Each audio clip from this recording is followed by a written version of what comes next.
नमस्कार विद्यार्थी मित्रों, कनुबेन चौधरी TNTV सार्वजनिक विद्यालय गोपीपुरा सूरत, कक्षा 10, विषय हिंदी, प्रकरण 20। एल्बम।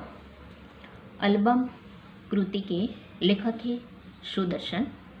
जन्म सन 1896 ईस्वी सन और निधन सन 1976 ईस्वी सन। सुदर्शन जी का जन्म पश्चिमी पंजाब वर्तमान पाकिस्तान जिसे कहते हैं, इसमें सियालकोट नगर में हुआ था। इन्हें बचपन से ही कहानी लिखने का शौक था। इन्होंने प्रारंभ में उर्दू में लिखना शुरू किया था, बाद में हिंदी में लिखने लगे। इनकी पहली कहानी सरस्वती नामक पत्रिका में 1920 में छपी थी।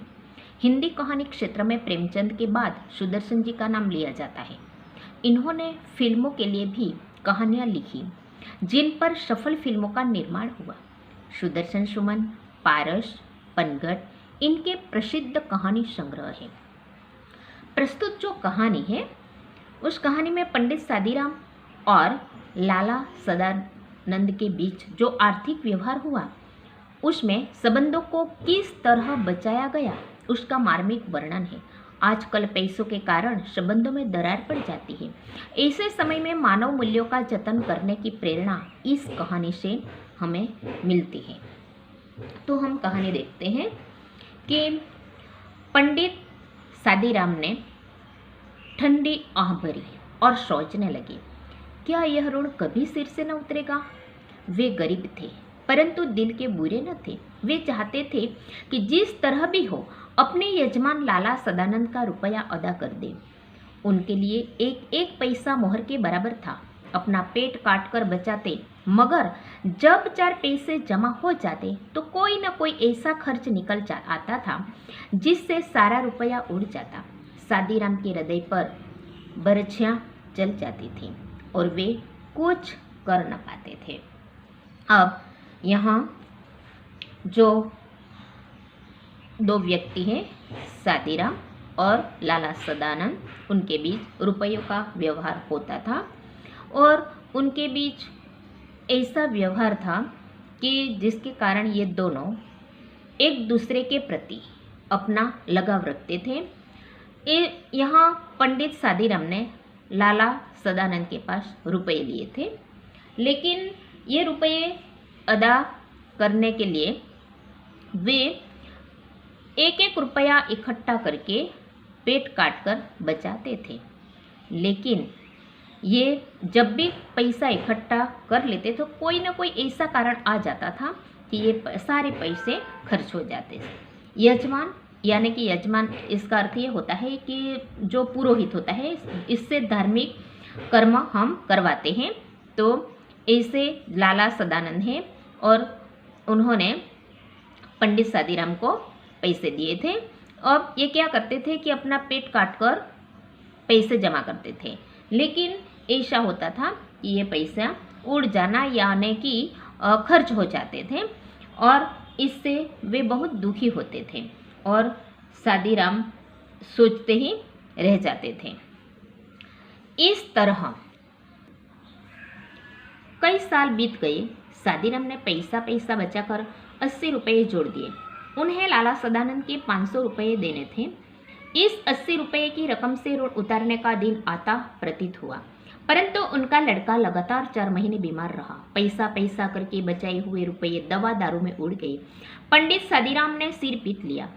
अब चारों ओर फिर अंधकार था, उसमें प्रकाश की हल्की सी किरण भी दिखाई न देती थी। उन्होंने ठंडी सांस भरी और सोचने लगे, क्या यह ऋण कभी सिर से न उतरेगा।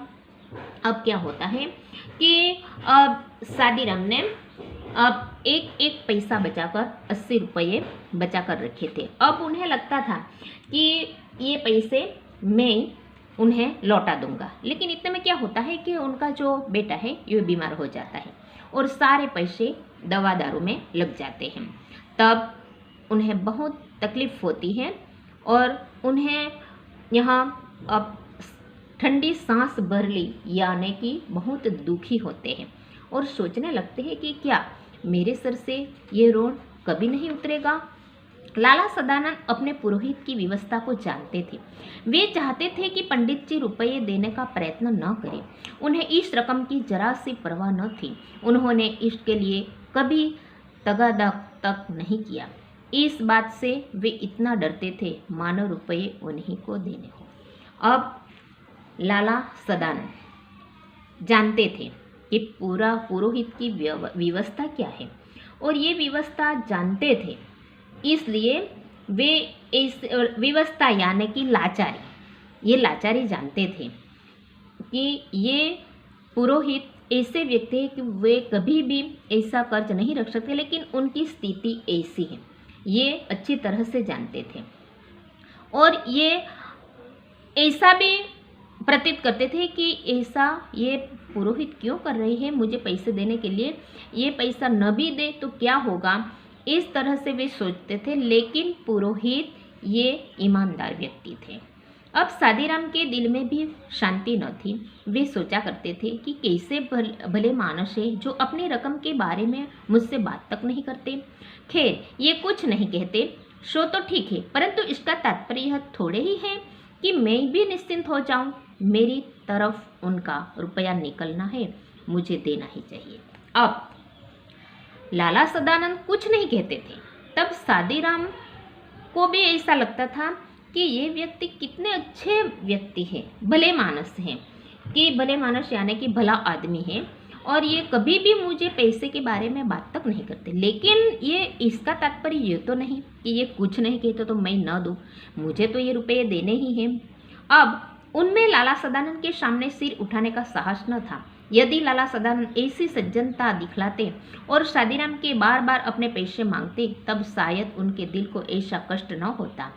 हम अत्याचार का सामना सिर उठाकर कर सकते हैं, परंतु भलमनसी के सामने आंखें नहीं उठती। अब यहाँ सादीराम भी चिंतित है। इधर लाला सदानंद, उसे भी ऐसा लगता है कि इसकी जो सज्जनता है ये भी उसके सामने दिखाने के लिए वे तत्पर नहीं थे, और दोनों के बीच ऐसा था कि एक दूसरे को कभी कष्ट न हो, इसका जो इसके लिए जो भी करना चाहे ये करने के लिए तैयार थे। एक दूसरे के लिए वे सोचते रहते थे और किसी को कष्ट न पहुँचे इसकी ये तकेदारी रखते थे। एक दिन लाला सदानंद किसी काम से पंडित सादीराम के घर आए।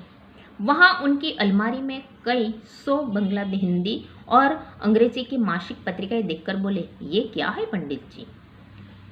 पंडित सादीराम ने उत्तर दिया, पुरानी पत्रिकाएं हैं, बड़े भाई को पढ़ने का शौक था, वही ये पत्रिकाएं मंगवाते थे। वे जब जीवित थे तो किसी को हाथ न लगाने देते थे, अब इन्हें कीड़े खा रहे हैं, कोई पूछता भी नहीं। अब हुआ क्या कि एक दिन लाला सदानंद किसी काम हेतु पंडित सादीराम के घर आते हैं और अलमारी में कई बंगला और हिंदी भाषा के अंग्रेजी मासिक सामयिक पड़े हुए थे। ये पत्रिकाएं देखी और पूछे कि ये क्या है। तब पंडित सादीराम ने क्या कहा, ये पुरानी पत्रिकाएं हैं और ये किसकी है? मेरे भाई की है, और मेरे भाई मंगवाते थे और जीवित थे तब तक तो किसी को हाथ तक नहीं लगाने देते, लेकिन आज क्या है कि उसे कीड़े खा रहे हैं और उसे कोई पूछता भी नहीं। रद्दी में क्यों नहीं बेच देते? उन्होंने पूछा कि रद्दी में ये क्यों नहीं बेच देते? तब ये कहते हैं कि इनमें चित्र है, जब कभी बच्चे रोने लगते हैं तो एक आध निकाल कर दे देता हूँ, इससे उनके आंसू थम जाते हैं, इसलिए रद्दी में नहीं बेचता। अब ये पूछते हैं कि रद्दी में क्यों नहीं बेचते? तब क्या कहते हैं कि इसमें चित्र है और ये चित्र कभी कभी बच्चे रोने लगते हैं तो मैं निकाल कर दे देता हूँ, तो उसके आंसू थम जाते हैं, यानी कि बच्चे रोना बंद कर देते हैं। अब लाला सदानंद के आगे बढ़कर कहा, 2-4 पत्रिकाएं दिखवाइए तो जरा देखूं इनमें कैसे चित्र है। तब लाला सदानंद ने क्या कहा कि अच्छा ऐसा है तो मुझे भी दिखाओ इस पत्रिकाएं कि इसमें कौन से चित्र है, तो मैं भी तो देख सकूं। पंडित सादीराम ने कुछ पत्रिकाएं दिखवाई। हर एक पत्रिका में कई सुंदर और रंगीन चित्र थे। अब ये पंडित सादीराम ने जब पत्रिकाएं दिखवाई तो वहाँ क्या देखते हैं कि कई पत्रिकाएं ऐसे थी कि जिसमें सुंदर और रंगीन चित्र थे। लाला सदानंद कुछ देर तक उलट पलट कर देखते रहे। सहसा उनके मन में एक विचार उठा। वे बोले, ये चित्रकला के बढ़िया नमूने हैं। अगर किसी शौकीन को पसंद आ जाए तो आप 1000-2000 रुपये बड़ी आसानी से कमा सकते हो। अब लाला जी क्या कहते हैं कि ये तो बहुत अच्छे चित्र हैं, अगर इसे कोई शौकीन व्यक्ति को पसंद आ गया तो आप इसमें से तो रुपये कमा सकते हो। तब पंडित सदीराम ने एक ठंडी सांस भर कहा, ऐसे भाग्य होते तो ये धक्के न खाता फिरता। अब ये क्या कहते हैं, अगर ऐसा है तो मैं कब का उसे बेच देता और ऐसे तकलीफ में कभी नहीं रहता। तब लाला सदानंद बोले, एक काम करें क्या, आज बैठकर जितनी अच्छी अच्छी तस्वीरें हैं इसका अलग छांट ले। बहुत अच्छा, जब यह कर चुके तो मुझे कहलवा दे। आप क्या करोगे? मैं एक एल्बम बनाऊंगा और आपकी तरफ से विज्ञापन दे दूंगा। हो सकता है यह विज्ञापन किसी शौकीन के हाथ पड़ जाए और आप 2-4 पैसे कमा लें। तस्वीरें बहुत बढ़िया है। अब लाला जी ने क्या कहा कि आप एक काम करें कि अच्छी जो तस्वीरें हैं ये अलग से छांट लें और जब ये अलग हो जाए तो मुझे बुलवा लेना और मुझे कहलवा देना। तब उन्हें आश्चर्य होता कि तो आप क्या करेंगे? तब सदानंद जी क्या कहते कि मैं उसका एल्बम बनवाऊंगा और मैं विज्ञापन दूंगा। हो सकता है किसी शौकीन के हाथ आ पड़े और आप 2-4 पैसे कमा सकें। ये तस्वीरें तो बहुत बढ़िया है। तब पंडित सादीराम को यह आशा न थी कि कोयले की खान में हीरा मिल जाएगा। घोर निराशा के आशा में कभी हार द्वार बंद कर दिए थे। वे उन हतभागे लोगों में थे जो संसार में असफल और केवल असफल रहने के लिए पैदा होते थे। वे सोने को हाथ लगाते थे तो वह भी मिट्टी हो जाता था। वे सीधी बात भी करते थे तो उल्टी पड़ती थी। इनको पक्का विश्वास था कि यह प्रयत्न भी सफल न होगा, परंतु लाला सदानंद के कहने पर दिन भर बैठकर तस्वीरें छांटते रहे। न उनमें मन लगन थी, न उनके हृदय में चाव था, न उनके सीने में उमंग था, किंतु लाला सदानंद की बात को टाल न सके। शाम को देखा 200 बढ़िया चित्र जमा हो गए थे। उस समय वे उन्हें देखकर स्वयं उछल पड़े। उनके मुख पर आनंद की आभा नाचने लगी। अब होता, जब लाला जी ने कहा कि ये तस्वीरें छांट लो, तब उन्हें लगा कि घोर निराशा ने मानो उनके द्वार बंद कर दिए थे और वे ऐसे हतभागी मानते थे अपने आप को कि ऐसे लोग भी हैं कि जिनके जीवन हतभागी यानी कि भाग्यहीन, अपने आप को वे भाग्यहीन मानते थे और उनके मन में ऐसा लगता था कि मानो जहाँ भी मैं सीधी बात करता हूँ उल्टी बात हो जाती है और सोने को हाथ लगाता हूँ तो मिट्टी बन जाती है, यानी कि अपना भाग्य पीछे ही पीछे चलता है। और इसलिए वे तस्वीरें छांटते समय न तो उनमें कोई लगन थी, न तो उनमें कोई उमंग था, लेकिन फिर भी ये काम करने लगे थे क्योंकि ये बात उन्होंने सदानंद जी ने कही थी, इसलिए वे ये काम करते गए। और जब ये सब तस्वीरें अलग हो गई तो उन्हें भी देखकर बहुत आनंद हुआ और उन्हें भी ऐसा लगा कि मानो कि कोई आशा का किरण उसे सामने आने लगा और उस समय वे उन्हें देखकर स्वयं उछल पड़े। उनके मुख पर आनंद की आभा नाचने लगी। वे उन चित्रों की ओर इस तरह देखते मानो उनमें से एक 10-10 की नोट हो। बच्चों को उधर देखने तक न देते थे। वे सफलता के विचार से ही प्रसन्न हो रहे थे। यद्यपि आशा कोसों दूर थी, लाला सदानंद की दी हुई आशा उनके मस्तिष्क में निश्चिंत का रूप धारण कर चुकी थी। वे खुशी से झूमने लगे।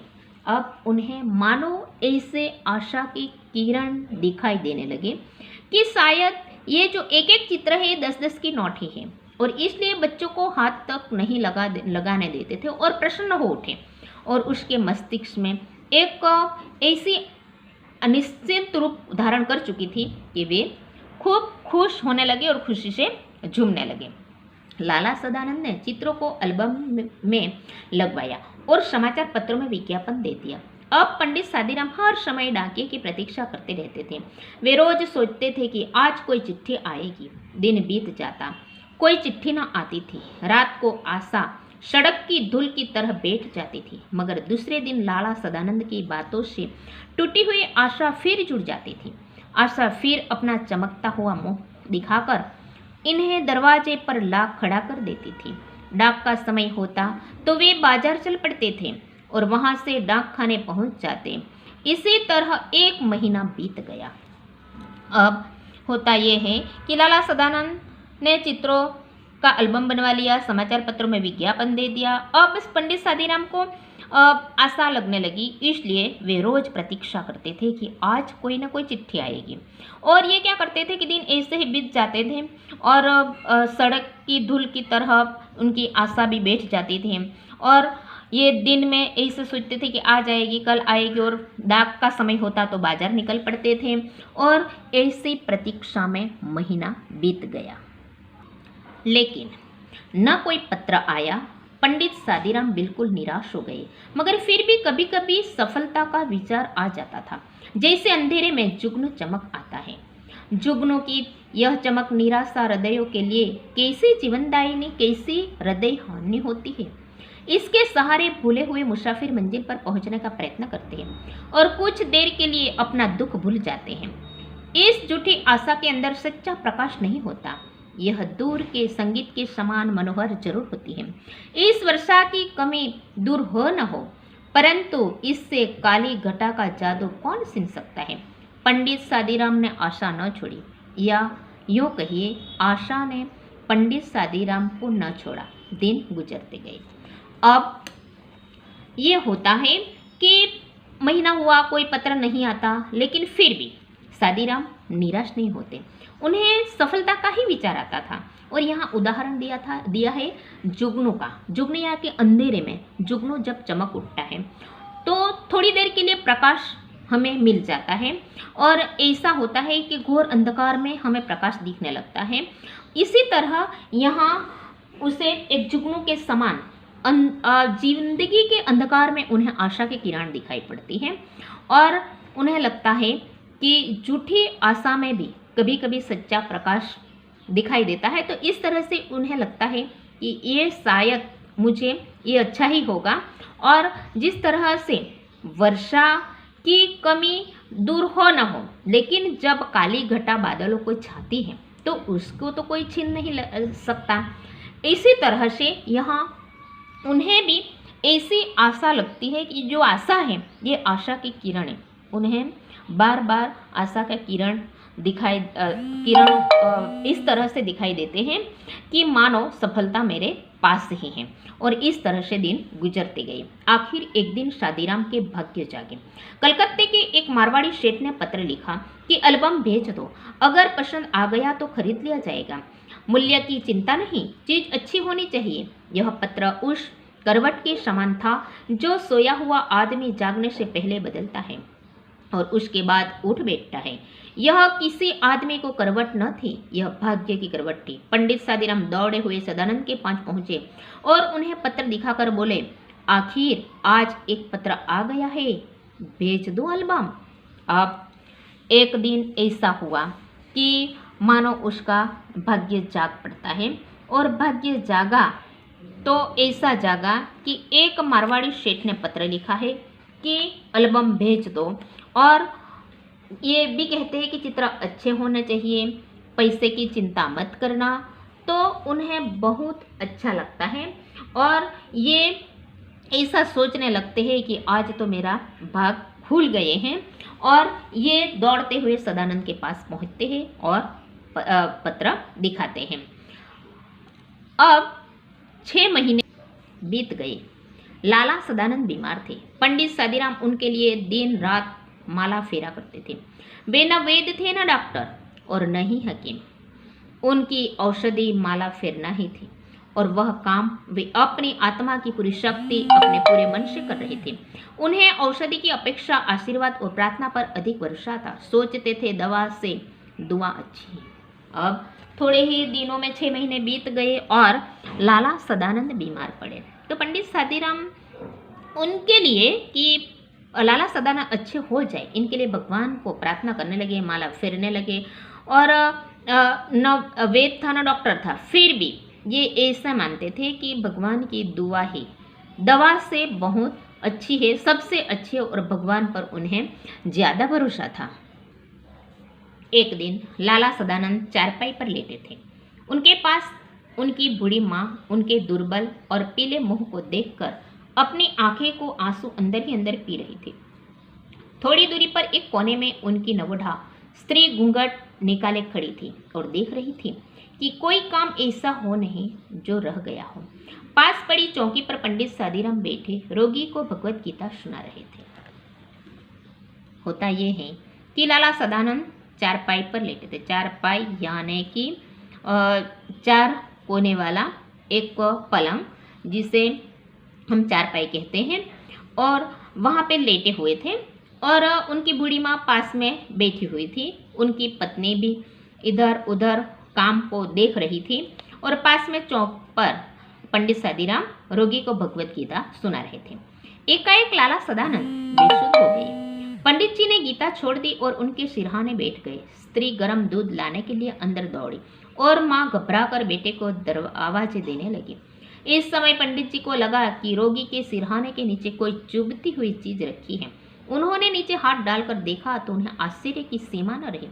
वह सख्त चीज वही एल्बम था जिसे किसी सेठ ने नहीं बल्कि स्वयं लाला सदानंद ने ही खरीदा था। अब एकाएक ये होता है कि लाला सदानंद बेसुध हो जाते हैं, और बेसुध यानी कि बेहोश हो जाते हैं। अब पंडित जी गीता छोड़ देते हैं और उनके सिरहाने पर बैठ जाते हैं, और उनकी स्त्री गर्म दूध लेकर दौड़ती है और माँ घबरा कर बेटों को आवाज़ देने लगती है। तब पंडित जी रोगी के सिरहाने के पास बैठ गए। तब ये होता है कि पास में कोई चीज़ उसे चुभती है। उन्होंने हाथ डालकर देखा तो उनके आश्चर्य की सीमा न रही। वे देखकर चौंक जाते हैं। ये वस्तु क्या थी? ये वस्तु ये थी कि उन्होंने जो एल्बम बेचा था वही एल्बम वहाँ पे पड़ा था, यानी कि ये एल्बम किसी सेठ ने नहीं बल्कि स्वयं लाला सदानंद ने ही खरीदा था। पंडित सादीराम इस विचार से बहुत प्रसन्न थे कि उन्होंने सदानंद का ऋण उतार दिया, मगर यह जानकर उन्हें हृदय को चोट सी लगी कि ऋण उतरा नहीं अपितु पहले से दुगुना हो गया। अब जब उन्हें पता चला कि ये तो पहले तो उन्हें लगता था कि कोई बात नहीं, मुझे जो एल्बम बेचा था उनसे मुझे पैसे मिल गए और मैंने सदानंद का ऋण उतार दिया, लेकिन जब ये एल्बम देखते हैं तो उन्हें बहुत सी चोट लगती है हृदय को, और उन्हें क्या लगता है कि ऋण उतरा नहीं अपितु क्या हुआ कि दुगुना हो गए हैं। उन्होंने बेसुध यजमान के पास बैठे बैठे एक ठंडी सांस भरी और सोचने लगी, यह ऋण मेरे सिर से क्या कभी न उतरेगा। अब उन्हें फिर बहुत दुख होता है। ठंडी सांस भर ली यानी कि बहुत दुख होता है और उन्हें लगता है कि क्या ये ऋण मेरे सर से कभी न उतरेगा। कुछ देर बाद लाला सदानंद को होश आया। उन्होंने पंडित जी से एल्बम छीन लिया और धीरे से कहा, ये एल्बम मैंने सेठ साहब से मंगवा लिया है। अब ये क्या कहते हैं, जब होश आता है तो ये एल्बम छीन लेते हैं और कहते हैं कि ये तो मुझे भी पसंद आया था, इसलिए ये एल्बम मैंने सेठ जी से मंगवा लिया है। पंडित जी जानते थे कि यजमान झूठ बोल रहे हैं, परंतु वे इन्हें पहले से भी अधिक सज्जन, अधिक उपकारी और ऊंचा समझने लगते थे। वे यह न कह सके कि आप झूठ बोल रहे हैं। इनमें यह हिम्मत न थी। वे चुपचाप माला फेरने लगे।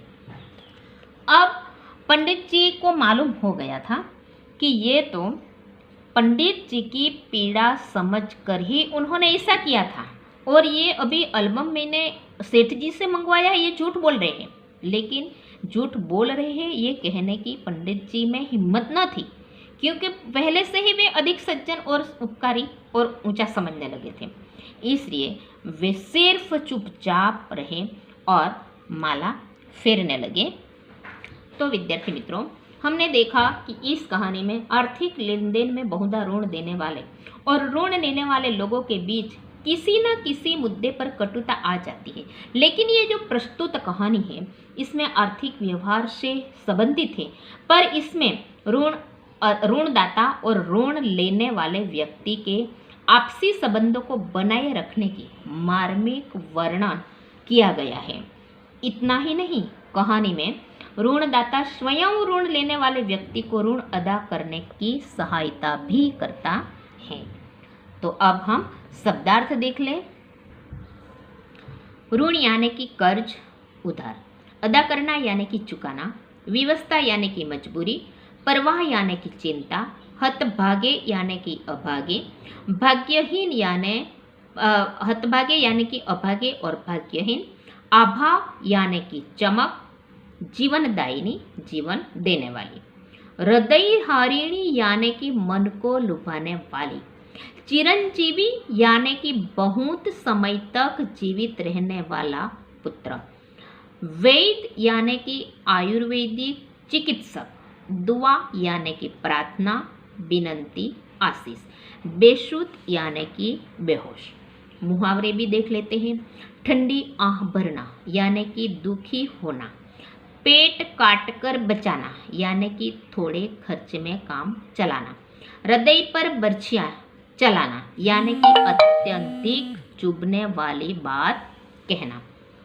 तो विद्यार्थी मित्रों, हमने सारा गद्य समझ लिया। अब स्वाध्याय के प्रश्नों के उत्तर आप अच्छी तरह से लिख सकोगे।